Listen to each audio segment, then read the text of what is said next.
quiero llamar vuestra atención a un versículo que seguramente muchos conocen de memoria, que está en la Epístola de Pablo a los Gálatas, capítulo 1 y versículo 4. Dice así el texto bíblico: el cual se dio a sí mismo por nuestros pecados para librarnos del presente siglo malo, conforme a la voluntad de nuestro Dios y Padre, a quien sea la gloria por los siglos de los siglos. Amén.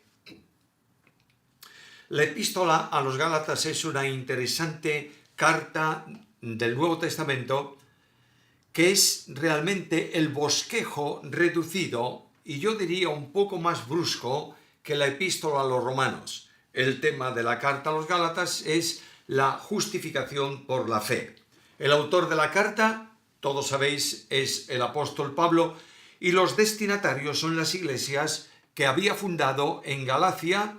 No sabemos si todas las que estaban también en el interior de Galacia o más bien las de la costa, pero sea como sea, están destinadas o dirigidas a ese sector territorial que Pablo había visitado en el ministerio de evangelización. Las causas del escrito son muy sencillas. Pablo predicó el evangelio, muchos creyeron en Cristo, se constituyeron las iglesias, y de pronto los tradicionalistas de Jerusalén, aquellos que siendo fariseos eran incapaces de claudicar con el pensamiento de que para poder salvarse tenían que hacerse judíos, aquellos que quisieran ser salvos, van por las iglesias de Galacia, envían mensajeros por aquí y por allá y les dicen algo muy simple. Voy a sintetizarlo de esta manera: mirad, la verdad que Pablo os predica es verdad, pero no es toda la verdad. Porque para poder ser salvos tenéis que haceros judíos, es decir, tenéis que circuncidaros y tenéis que guardar la ley.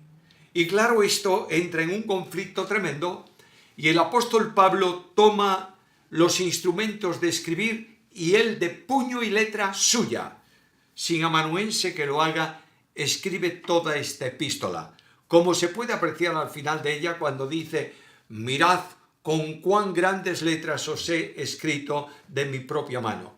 No está refiriéndose a que, como algunos piensan, tenía un problema de vista que le exigía escribir con un tamaño muy grande las letras para poder hacerlas. Lo que está diciendo: os he escrito con una enorme extensión, cosa que nunca hago. Os he escrito para afirmaros en la fe y para deciros que el evangelio que os he predicado es el único evangelio que Dios quiere que se predique y que vosotros tenéis que creer. Y si viniese un ángel del cielo o alguna persona importante, o nosotros mismos los apóstoles, anunciando otro, tenedlo como anatema, es decir, no le deis aprecio, no tiene valor. La epístola tiene varias curiosidades o varias temáticas que se podrían seleccionar individualmente, pero hay una que me llama mucho la atención. Y es que en la carta aparecen 7 visiones diferentes de la cruz de Cristo. De manera que en el capítulo 1 y en el versículo que leí al principio está la cruz como el lugar de sustitución. En el capítulo 2, en el versículo 20, la cruz aparece como lugar de identificación. En 3:1, la cruz es el lugar de visión. En el capítulo 3, versículos 13 y 14, la cruz es lugar de maldición. En el capítulo 4, versículos 4 y 5, la cruz aparece como lugar de redención. En 5:11 es lugar de tropiezo y en 6:14 es lugar de gloria. Por tanto, hay 7 visiones de la cruz que yo voy a tomar con la ayuda del Señor para 7 momentos de ministerio dentro de nuestro canal. Leí el versículo en donde dice que Cristo se dio a sí mismo por nuestros pecados para librarnos del presente siglo malo, conforme a la voluntad de nuestro Dios y Padre. Y hay 3 cosas en el versículo. En primer lugar está la dimensión: Cristo se dio a sí mismo por nuestros pecados. En segundo lugar está el objetivo: para librarnos del presente siglo malo. Y finalmente está la razón: por la voluntad personal de Dios. Primeramente, pues, la dimensión. La dimensión se puede entender si se considera quién es el que hace la obra, el sujeto de la oración, el cual se dio a sí mismo, se refiere indudablemente a lo que antecede. Gracia y paz sean a vosotros de Dios el Padre y de nuestro Señor Jesucristo, el cual. De manera que el Señor Jesucristo es el que se da a sí mismo y debe considerarse así en la dimensión de los títulos que aquí se le otorgan. Se le otorgan 3 títulos. Primeramente, Señor. En segundo lugar, Jesús. En tercer lugar, Cristo. El que se entrega, el que se da a sí mismo por nuestros pecados es primeramente el Señor. Y Señor es el título propio de Dios. La Biblia llama Dios a Jesucristo. Voy a Juan capítulo 1, versículo 1 y leo estas palabras. En el principio era el verbo era con Dios y el verbo era Dios. Quiere decir que aquí se llama Señor, es el Dios preexistente. Es decir, antes de que la tierra fuese creada, antes que el universo apareciese, antes que los ángeles vinieran a la existencia, Él ya era, es decir, Él ya existía. Las palabras de Pablo son muy interesantes en Filipenses capítulo 2 y versículo 6. Leo el texto, epístola a los Filipenses capítulo 2 y versículo 6. El cual, siendo en forma de Dios, no estimó el ser igual a Dios como cosa a que aferrarse. Notad que Pablo habla de forma de Dios.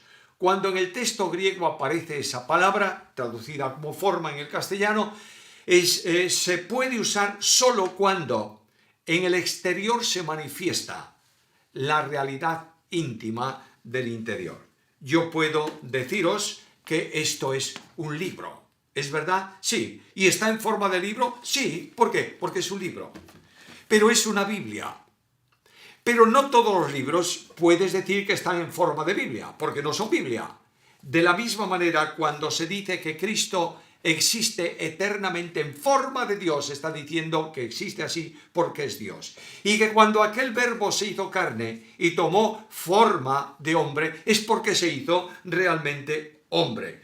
La preexistencia de Cristo evidencia la verdad de que Él corresponde, es una persona dentro del ser divino. Cuando estudiamos a Dios, tenemos que entender que Dios no es una persona, que Dios es un ser. Y en ese ser existen 3 personas distintas, individuales, nunca independientes, y que cada una de esas personas son el único Dios verdadero. Además, esas características personales de cada una de ellas, una es el Padre, otra es el Hijo, otra es el Espíritu Santo, no quiere decir que no tengan individualmente y colectivamente la misma vida de Dios y tienen eternidad, porque corresponde la eternidad al concepto de Dios mismo. Es uno de los atributos esenciales de Dios. Cuando yo voy a la Biblia y abro el libro de Génesis capítulo 1, me doy cuenta, a la luz del Nuevo Testamento, que estoy delante de un capítulo trinitario. El Padre elaboró el proyecto creacional y de pronto surge la voz, sea, y viene lo que determina ese sea a la existencia. La voz de autoridad es la voz del Verbo, que como Verbo de Dios puede expresar exhaustivamente todo el pensamiento de Dios. Y esa manifestación en la creación evidencia que Jesucristo es Dios por cuanto es el creador del cielo y de la tierra. Continúo en la Biblia y me doy cuenta que hay un personaje llamado el ángel de Jehová que exige para sí mismo lo que se exige para Dios. Exige adoración, trato divino, por ejemplo en Josué capítulo 5 y versículo 14, y exige también adoración celestial. Y además de esto, notaréis que cuando Dios habla con Abraham y le dice, dame tu hijo, dice el texto bíblico que Jehová le dijo a Abraham. Y de pronto cuando Abraham va a ejecutar a su hijo sobre el altar, suena la voz del ángel de Jehová que le dice, no toques al muchacho porque ya sé que no me has rehusado a mí. Y ahí el ángel de Jehová es manifestación antecedente al nacimiento de Jesús en Belén. Está durante su ministerio y habla con los judíos. Y un día los judíos disgustados porque él dijo que Abraham había visto su día y se había alegrado, le preguntan, ¿pero tú eres acaso de suficiente edad para ver a Abraham si no tienes más que 40 años? Y Jesús dijo, antes que Abraham fuese, yo soy. Es decir, mientras que Abraham tiene un origen y tiene un término, yo permanezco presente siempre porque soy eterno. El apóstol Pablo es un judío. Como judío, es muy difícil que pudiera asimilar hablar de tres personas en el ser divino. Para él Dios es único, Jehová es único, no hay más que él de ninguna manera. Y de pronto él habla de Jesucristo. Y hablando de Cristo, Colosenses 1:15 dice que él es la imagen del Dios invisible. Ese Dios que nadie vio ni puede ver jamás, se hace visible en la persona de Jesucristo. Y la presencia de la gloria divina de Dios es una realidad admirable en el Señor, hasta el punto que tiene que decir, yo y el Padre somos uno. Sigo al segundo título, Jesucristo es el Señor, el que se entrega es Dios manifestado en carne. Segundo, quien se entrega es Jesús. Y el título Jesús está de alguna manera vinculado con su condición de hombre. Nacerá un niño y llamará su nombre Jesús, porque él salvará a su pueblo de sus pecados. La segunda persona divina quedó revestida de humanidad por la concepción virginal. De María toma todos los elementos propios de la humanidad para hacerse hombre, y de Dios, la persona divina humana que se encarna, toma la condición natural de subsistencia, de manera que todo cuanto Jesús el hombre hizo o pudiera hacer afecta a la persona divina del Verbo eterno encarnado en quien subsiste.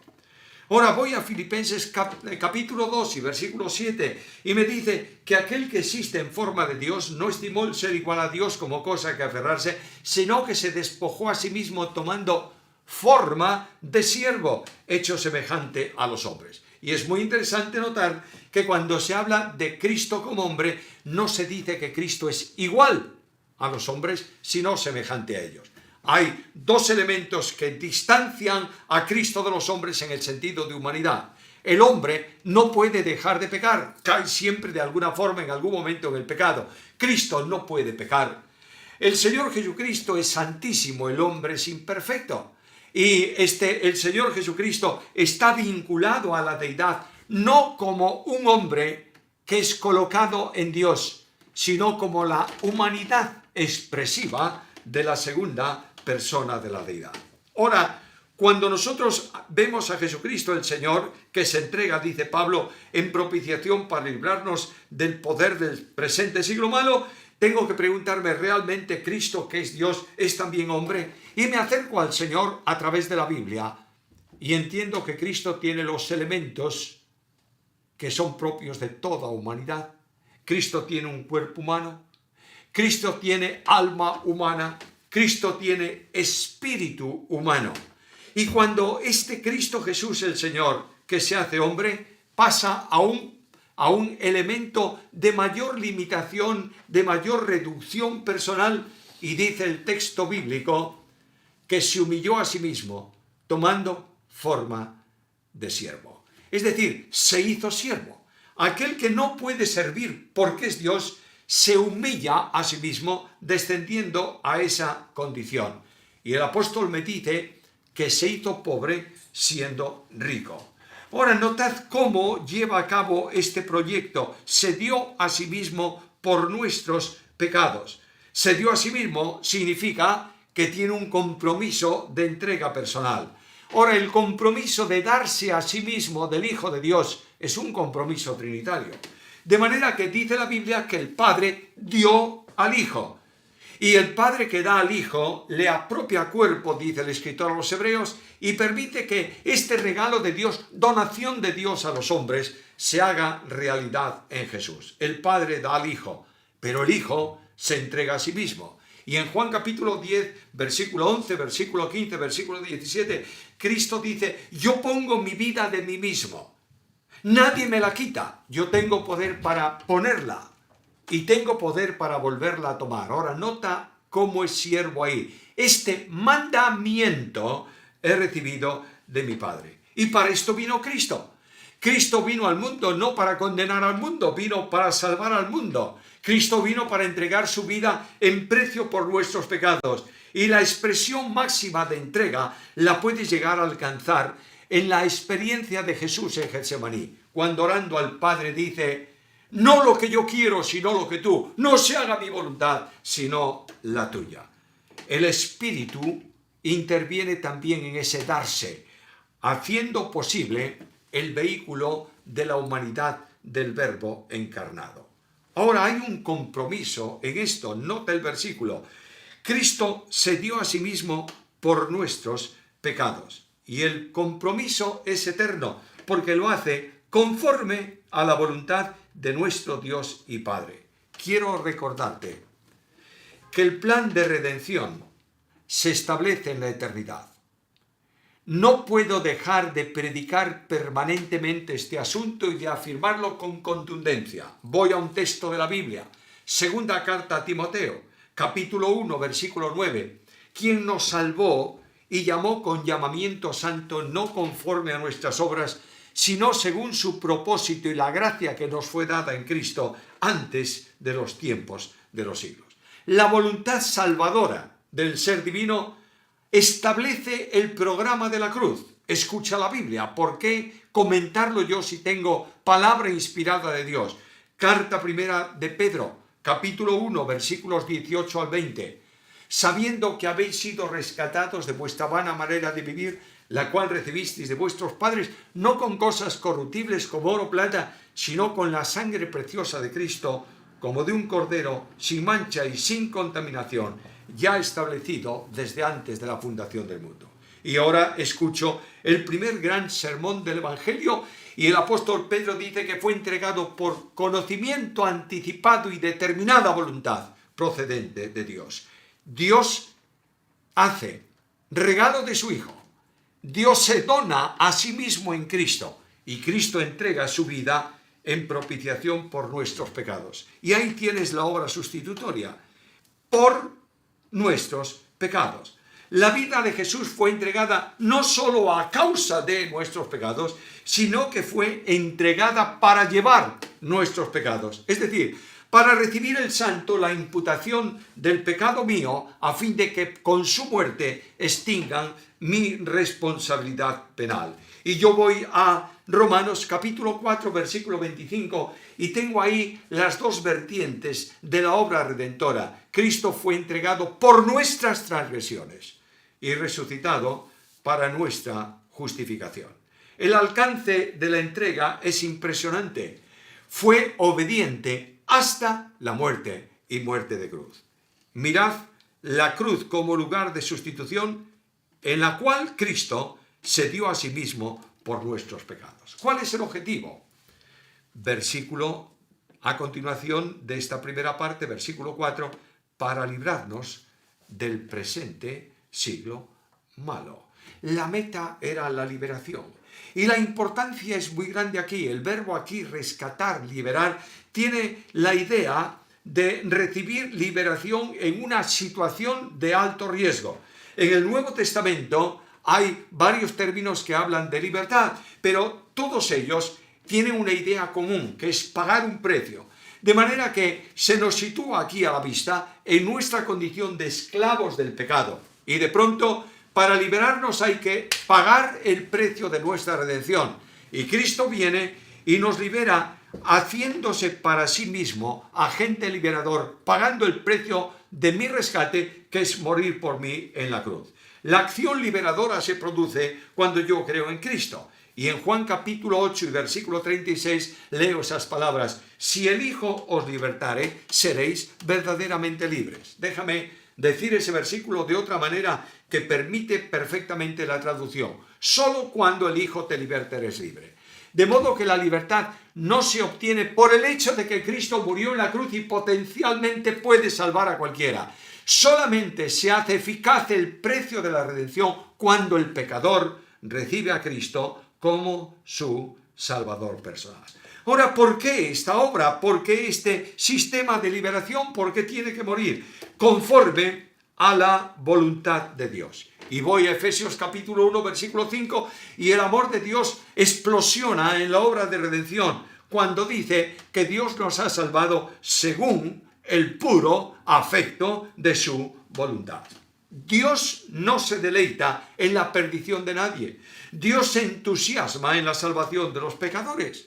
En Isaías capítulo 5, versículo 4, en Ezequiel 18, 23 y otros textos, afirma contundentemente que Él no quiere que ninguno perezca, sino que todos procedan al arrepentimiento y vivan. Todo lo que tiene que ver con salvación es propósito y determinación divina, pero la responsabilidad del individuo se manifiesta en el hecho de que el que cree tiene vida y el que rehúsa creer no verá la vida, sino que la ira de Dios está sobre él. Ahora mira la liberación. Dios nos saca de un estado y nos traslada a otro. Colosenses 1:13 nos ha rescatado, redimido, librado del poder de las tinieblas y nos ha trasladado al reino de su amado Hijo. ¿Cuál es la razón? Versículo final: conforme a la voluntad de Dios nuestro Padre, para librarnos del presente siglo malo. El Evangelio es esencialmente un mensaje de libertad. El Evangelio no es religión que se practica, es relación con Cristo. El Evangelio no es un mensaje que se intelectualiza, se comprende con la mente. Es un mensaje que demanda la entrega incondicional del hombre a Dios. Y Dios llama a los pecadores para que pueda hacerse eficaz la sustitución en la cruz del Calvario. En la cruz de Cristo, Cristo no solamente murió por mí, murió ocupando mi lugar. Y cuando yo creo en Cristo, la liberación esclavizante del pecado concluye para mí y soy introducido como un siervo en una nueva dimensión para la gloria de Dios. Esta es la consecuencia de la identificación con Cristo. Escucha el texto y termino. Se dio a sí mismo por nuestros pecados para librarnos del presente siglo malo, conforme a la voluntad de Dios nuestro Padre. Y cuando yo veo esto, no puedo sino que decir las palabras finales del versículo: a quien sea la gloria por los siglos de los siglos. Amén.